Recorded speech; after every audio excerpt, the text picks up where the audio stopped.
dragging the region to destruction. That's how the IDF describes Hezbollah's relentless attacks on northern Israel. It warns the terror group's actions could have devastating consequences. Well, over the weekend in Gaza, Israel lost 12 soldiers within 24 hours. Meanwhile, the IDF declared a pause in fighting in some areas to allow for the transport of humanitarian aid.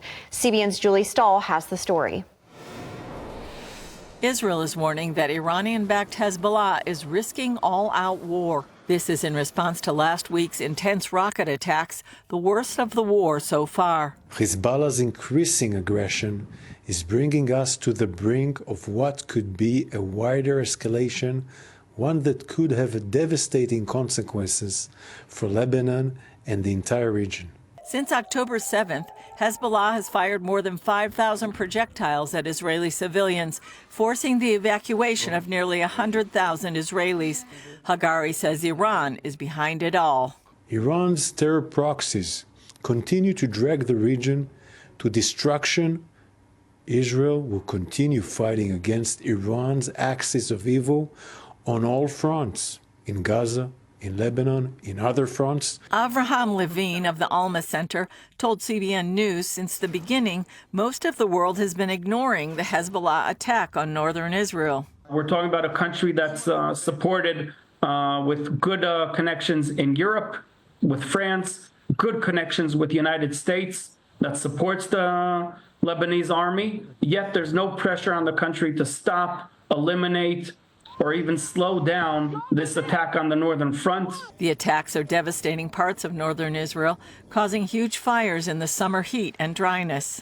We're talking about thousands of acres, maybe up to 15,000 acres in the north, all across the Western Galilee, Northern Galilee, and the northern Golan Heights, all from Hezbollah shooting towards the forests, exploiting the situation for their benefit. In the south, the IDF suffered severe losses in the fighting in Gaza.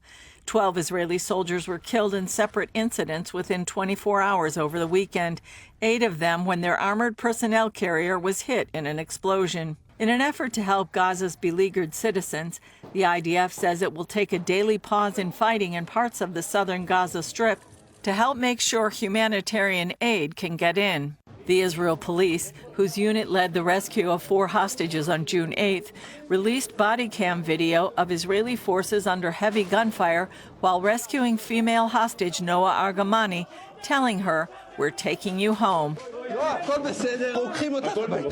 Sunday, Prime Minister Netanyahu announced the dissolution of the war cabinet formed to manage the war against Hamas and Hezbollah as part of the agreement with Benny Gantz when he joined the coalition government.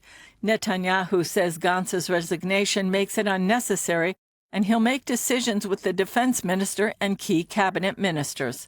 Julie Stahl, CBN News, Jerusalem.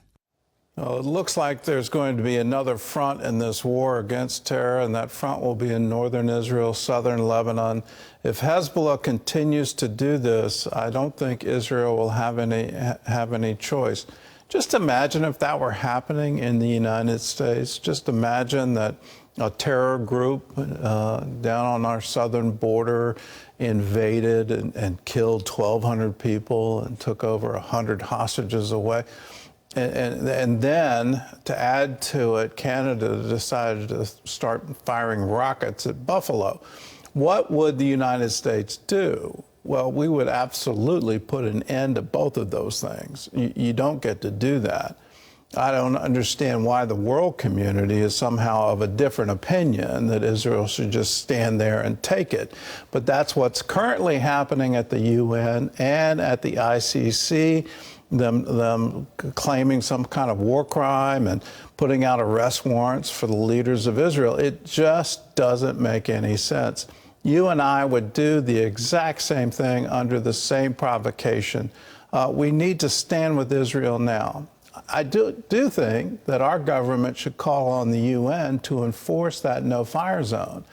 Southern Lebanon is supposed to be free from all weapons. The UN was supposed to enforce that, but none of that is happening today.